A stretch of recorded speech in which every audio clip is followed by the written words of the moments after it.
don't take life too seriously because you'll never get out alive. It's very true, you know. You're never gonna get out alive, so have some fun while you're here.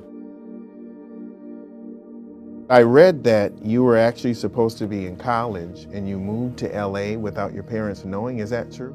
I was supposed to be at Kwantlen University in British Columbia, Canada, and I did go there for 45 minutes and said nope, and I left. I moved to Los Angeles to get into improv comedy. I just thought, I'm gonna go do this thing and I'm gonna give it a year. And if it works, great. If it doesn't, I'll go back to school, get a degree, and go join the workforce. Did your parents find out when they saw you on TV, or did you? No, it was about 6 weeks into my trip in Los Angeles, and I called them and said, hey, I'm in Los Angeles, I'm not in school. My father hung up on me, and then my mom called me back, and she was always kind of the voice of reason, and then, my father sort of came around. I eventually ran out of money, so I just asked an agency to meet with me, and I called about 10 of them, and then I finally got my foot in the door with one really small agency, and I bullshitted them. I just said, if you send me out on 5 auditions, I don't care what they are, what they're for, I promise you'll come back with one. And somehow I got the 4th one. I got a sitcom, which was probably still the best job I've ever had, because it was the residuals? No, it had nothing to do with money. The Okay. best job I've ever had, because it was a live audience. It was like kind of what I wanted to be doing anyway, which was improv comedy and that kind of stuff. It was a live audience that would pour in, and then the sitcom world is about a 6 or 7 or 8 month at most job a year. I mean, you finish your season and then you're free.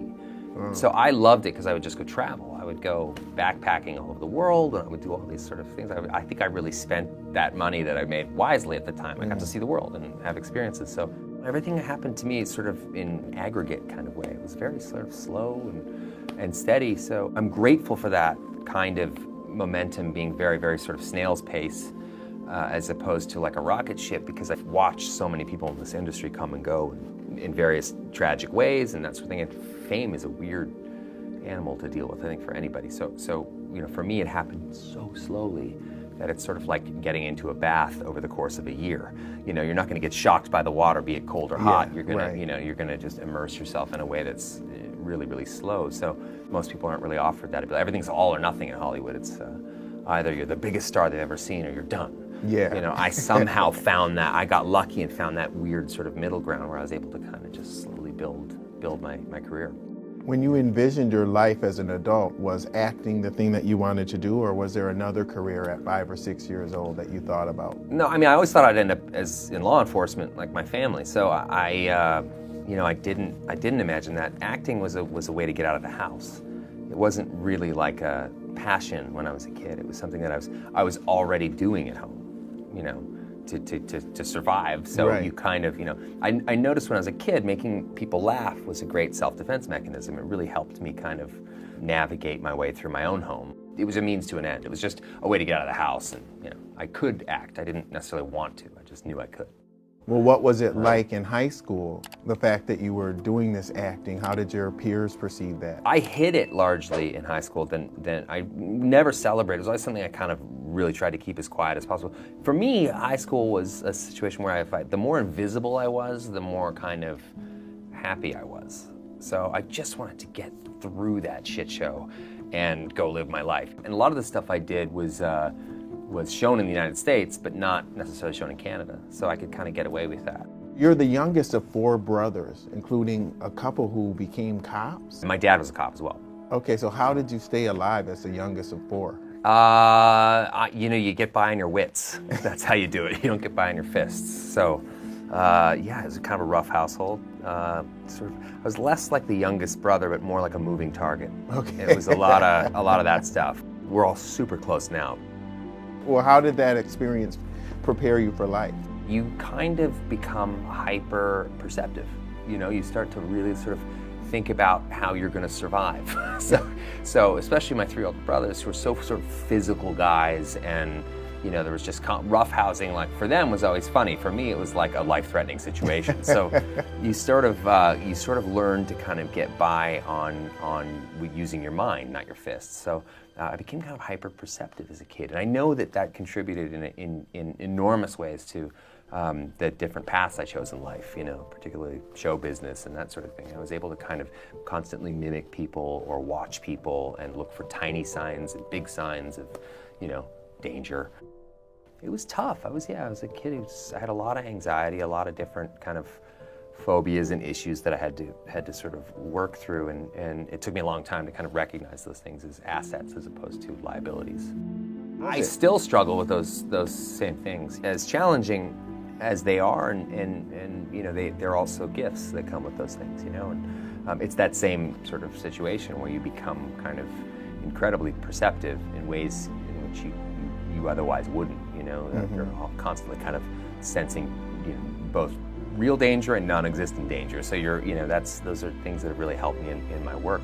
What's the biggest lesson that you've learned about the business side of film and acting? Always just embrace this idea that you know nothing, because you don't. I mean, as soon as you think you know exactly how it's all going to go down, or what audiences are really yearning for, you can be surprised, So I love that edict. I like that idea that I believe in film and any endeavor to be a process of collaboration. I think you always have to listen and always ask for help, and the best leaders are the people that hire the best people.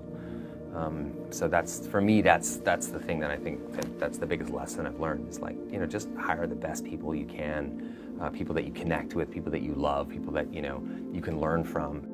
I get excited about stuff that's kind of inventive. I love ingenuity. I love anything that sort of I think is interesting. I'm not like a guy that sits around sort of rolling the dice, looking at the stock market and that kind of thing. I don't know anything about that. I wouldn't characterize myself as an entrepreneur. I would characterize myself as someone who has found a couple of different things in life that I believed in with every cell in my body, and this is one of them.